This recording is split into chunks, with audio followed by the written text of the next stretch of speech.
Je suis Mohamed Domir et j'y apporte ici les preuves irréfutables de la politique expansionniste du Maroc contenue dans leur propre constitution.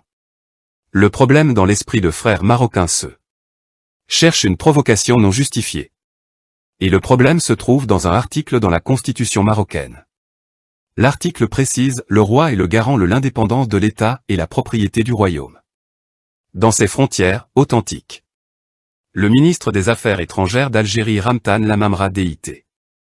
Il y a un article constitutionnel dans la constitution marocaine qui parle des frontières authentiques du royaume marocain, et non pas des frontières juridiques ou des frontières reconnues, mais des frontières authentiques.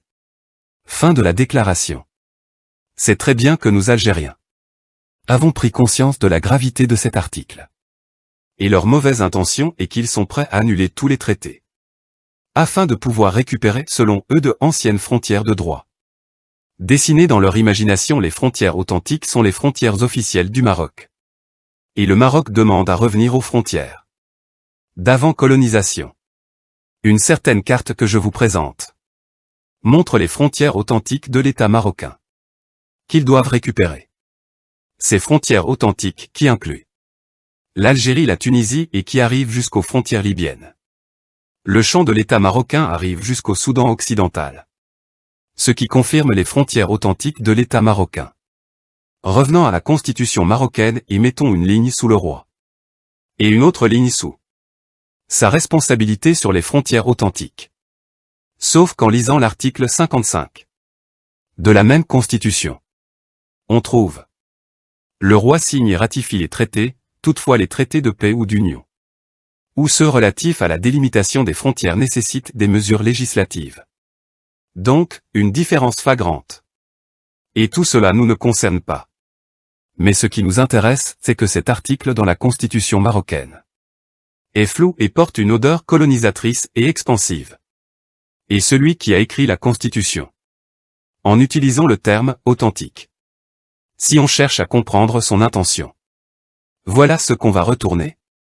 Le Maroc a 3 frontières. Ceuta et Melilla avec l'Espagne. Concernant Ceuta et Melilla, si c'était de mon choix, je témoigne personnellement que c'est des terres marocaines. Mais, les constitutions qui ont donné au roi le droit de défendre les frontières authentiques, c'est les mêmes constitutions qui ont vendu le Maroc. Et voici la preuve dont on a parlé déjà. Deuxième clause, le territoire de Ceuta mentionné est limité dans la 3e clause. Est offert par le sultan de Marrakech à la princesse d'Espagne. Le sultan de Marrakech offre la terre mentionnée à la princesse d'Espagne. Et que cette terre soit sous son pouvoir et autorité totale. Reste l'Algérie et le Sahara occidental. Concernant le Sahara occidental, la majorité de son territoire a été envahie par Hassan II pendant les années 70. Après l'échec de sa proposition à la Mauritanie de partager les terres du Sahara occidental. Et merci Dieu, l'Algérie a toujours maintenu sa position concernant le dossier sahraoui, comme la majorité des positions internationales, que cette terre sahraoui n'est pas une terre marocaine. Et je vous montre un vidéo filmé par un pilote à bord du cockpit d'un Airbus, où le pilote montre la carte internationale agréée dans le monde entier. La carte montre bien les frontières réelles et non imaginaires du Maroc, mais d'un regard international et non pas d'un regard marocain. Et reste clair sur la carte. Je m'interroge si le Maroc va s'attaquer sur l'Algérie pour ses frontières authentiques. Je ne pense pas. Vous savez pourquoi je ne le pense pas? Car si une attaque arrive de ce côté-là de frontière, ça ne sera pas par des Marocains, mais par celui qui a écrit cette phrase dans la constitution marocaine. Car cette phrase a été écrite par les conseillers juifs de Hassan II. Et très peu de gens le savent. Ils l'ont fait en 1962. Hassan II dit « J'ai un ami juif. Il s'appelle professeur Stack. Vous pouvez confirmer en lisant les livres des juifs. Et vous allez retrouver le terme « authentique » et c'est un mot juif. C'est eux qui utilisent ce mot afin de parler des terres saintes. Ou la terre du grand Israël comme ils disent. Et celui à qui débattu beaucoup sur le thème des frontières authentiques s'appelle Samuel Hiel Isaacs, où il a écrit que Israël doit récupérer ses terres authentiques de l'Irak jusqu'à l'Égypte.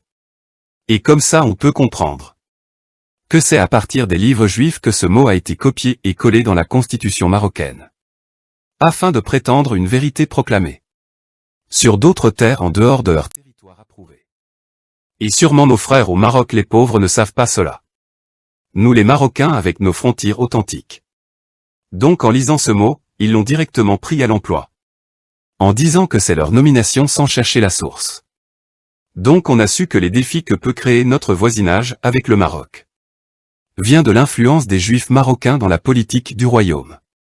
Et nos frères au Maroc ne sont que des outils. Et ceci n'est pas nouveau.